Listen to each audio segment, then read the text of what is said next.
اس video میں ہم ایک نظم پڑھیں گے جس کا نام ہے کیٹرپلر۔ کیٹرپلر یعنی سنڈی۔ اکثر باغ میں پودوں وغیرہ پر اس طرح کا جو کیڑا رینگنے والا ایک کیڑا سے دکھائی دیتا ہے، اسے اردو میں سنڈی اور انگلش میں کیٹرپلر کہتے ہیں۔ دراصل یہ کیٹرپلر یا سنڈی کی طرح سے دکھنے والا یہ جو کیڑا ہوتا ہے، یہ تبدیلی کے مختلف مراحل سے گزر کر بالآخر تتلی بن جاتا ہے۔ تو سب سے پہلے یہ اس طرح سے کسی ٹہنی یا پتے کے ساتھ لٹک کر اپنے گرد ایک خول سا بناتا ہے جسے کرسلس کہتے ہیں، اور پھر اس کے اندر یہ جب بڑھنے لگتا ہے، تبدیل ہونے لگتا ہے، یہ ایک تتلی کی شکل اختیار کر لیتا ہے۔ جب یہ مکمل طور پر تیار ہو جاتا ہے تو یہ جو خول سا ہوتا ہے اس کو یہ توڑ کر جب باہر نکل آتا ہے تو یہ ایک تتلی بن چکی ہوتی ہے۔ تو یہ جو نظم ہے یہ بھی اسی بارے میں ہے۔ تو چلیے مل کر پہلے اس نظم کو پڑھتے ہیں۔ مل کر پڑھیں گے۔ براؤن اینڈ فری یعنی بھورے رنگ کا اور بالوں والا۔ یہ مختلف قسم کے ہوتے ہیں، یہ جو کیٹرپلر ہوتے ہیں۔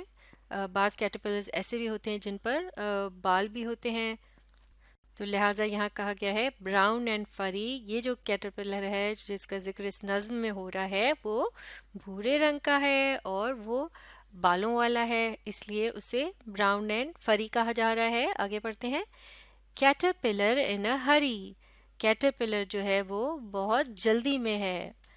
ٹیک یور واک، اور اب جیسے کہ لکھنے والا جو ہے وہ گویا کیٹرپلر جو ہے اس سے گفتگو کر رہا ہے یا بات چیت کر رہا ہے اور اسے سمجھا رہا ہے یا اسے یہ نصیحت کر رہا ہے کہ ٹیک یور واک، آرام سے چلو، یعنی چلتے چلے جاؤ۔ ٹو دا شیڈی لیف اور اسٹاک، کسی سایہ دار پتے تک جا کر پہنچو، یا کسی جو درخت کی ٹہنی وغیرہ ہوتی ہے یا پتے کی جو ڈنڈی سی ہوتی ہے باریک سی، اسے بھی اسٹاک کہتے ہیں۔ تو اور واٹ ناٹ، یا جہاں کہیں بھی تم جانا چاہتے ہو، وچ میں بی دا چوزن اسپاٹ، جو بھی تمہارا جو تم نے جگہ جو ہے وہ ایک مختص کی ہوئی ہے، چنی ہوئی ہے، یعنی کہ اپنے لیے کہ جہاں جا کر تم نے رکنا ہے یا ٹھہرنا ہے، اس تک تم آرام سے چلتے چلے جاؤ۔ اور پھر ایک طرح سے یہاں آگے پڑھتے ہیں، ایک طرح سے دعا دی جا رہی ہے کیٹرپلر کو، اس کے لیے ایک اچھی وش کی جا رہی ہے۔ نو ٹوڈ اسپائی یو، یعنی کوئی جو مینڈک ہے وہ تمہیں دیکھ نہ پائے، یعنی تمہیں جو ہے وہ پکڑ نہ لے اور کھا نہ جائے۔ یعنی ایک طرح سے یہ دعا دی جا رہی ہے اس کو کہ تم خیریت سے اس پتے یا ڈنڈی تک پہنچ جاؤ جہاں تم جانا چاہتے ہو۔ ہاورنگ برڈ آف پرے پاس بائی یو۔ ہاورنگ برڈ یعنی ایسا پرندہ جو کہ سر پر منڈلا رہا ہو، چکر کاٹ رہا ہو، جو کہ اپنی خوراک تلاش کر رہا ہو، وہ تمہارے پاس سے یعنی تمہیں بغیر دیکھے گزر جائے اور تمہیں نہ کھائے۔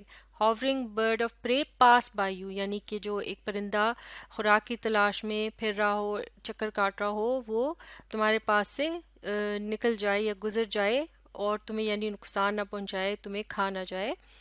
اور آگے پڑھتے ہیں اسپن اینڈ ڈائی۔ تو اب یہاں جو بات ہو رہی ہے اسپن اینڈ ڈائی، یہ بالکل جو شروع میں ہم نے بات کی کہ کس طرح سے کیٹرپلر جو ہے وہ ایک خول سا بنتا ہے، تو اس عمل کو اسپن کرنا کہتے ہیں، بننے کے عمل کو کہتے ہیں اسپن کرنا۔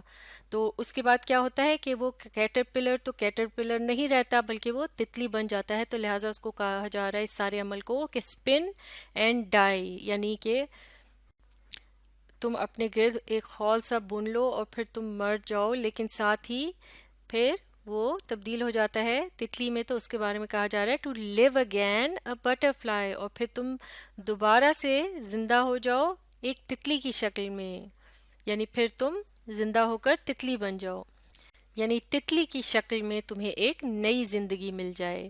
اس نظم کو کرسٹینا روزیٹی نے لکھا ہے، اور بہت خوبصورتی کے ساتھ اس چھوٹی سی نظم میں انہوں نے یہ جو کیٹرپلر سے تتلی بننے کا جو عمل ہوتا ہے اس کے متعلق بتایا، اور ان خطرات کی طرف بھی اشارہ کیا کہ جو راستے میں ایک کیٹرپلر کو سامنا ان کا کرنا پڑ سکتا ہے، جیسا کہ یہ جو ٹوڈ ہوتے ہیں یا مینڈک، اور اسی طرح سے برڈ یعنی پرندے وغیرہ جو ہیں جو انہیں کھا لیتے ہیں، تو لہٰذا اگر انہیں وہ وقت سے پہلے کوئی مینڈک یا پھر کوئی پرندہ انہیں شکار کر لے گا تو وہ پھر تتلی نہیں بن سکیں گے۔ اور پھر آخر میں بڑی خوبصورتی سے اس عمل کو بھی بتایا گیا ہے کہ کس طرح سے وہ جو کیٹرپلر ہے وہ بالآخر جب کسی پتے یا کسی ٹہنی کے ساتھ جا کر ایک طرح سے وہ اپنے گرد ایک خول سا بنتا ہے اور پھر وہ ایک طرح سے مر جاتا ہے یا تبدیل ہو جاتا ہے اور دوبارہ پھر وہ ایک نئی زندگی شروع کرتا ہے ایک تتلی کی شکل میں۔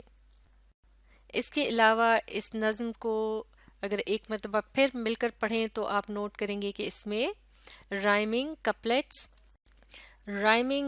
کی شکل میں لکھا گیا ہے، یعنی کہ ہر دو لائنیں جو ہیں ان کا آخر کا جو لفظ ہے وہ رائمنگ ہے، آپس میں وہ ہم آواز ہے۔ اور چونکہ کپل کیا کہتے ہیں، دو چیزیں مل کر ایک کپل بناتی ہیں، لہٰذا ان کو اور یہ چونکہ رائم بھی کر رہی ہیں دو لائنیں آپس میں، تو انہیں رائمنگ کپلیٹس کہتے ہیں۔ اسی طرح سے اگلی دو لائنیں اگر دیکھیں تو واک اور اسٹاک یہ آپس میں رائم کر رہے ہیں، جیسے کہ فری اور ہری پہلی دو لائنوں میں رائم کر رہے تھے۔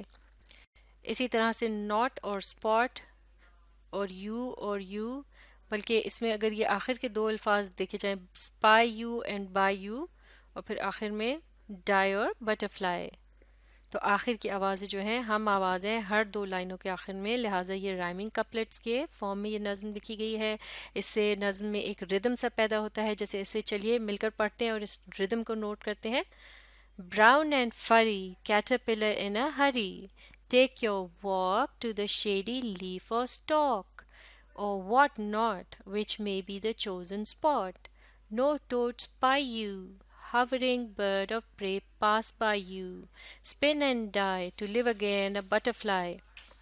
اس کے علاوہ ایک اور بہت ہی دلچسپ بات جو اس نظم سے متعلق ہے، اگر اس کو اس طرح سے اس کی شیپ جو ہے وہ دیکھی جائے تو بالکل جس طرح کیٹرپلر کی جو باڈی ہوتی ہے اور وہ جس طرح سے رینگ رہا ہوتا ہے ٹہنیوں اور پتوں کے اوپر، آپ یہاں دیکھ سکتے ہیں اسی طرح سے یہ وابلی یا اس طرح سے اونچی نیچی ہوتی ہے۔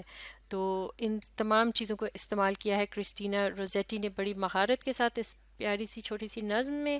تو اب آپ اس ویڈیو کو ری پلے کیجئے اور اس کے ساتھ ساتھ پڑھنے اور سمجھنے کی کوشش جاری رکھیے۔ اگلی ویڈیو میں ہم اس نظم سے متعلق سوال جواب کو حل کریں گے۔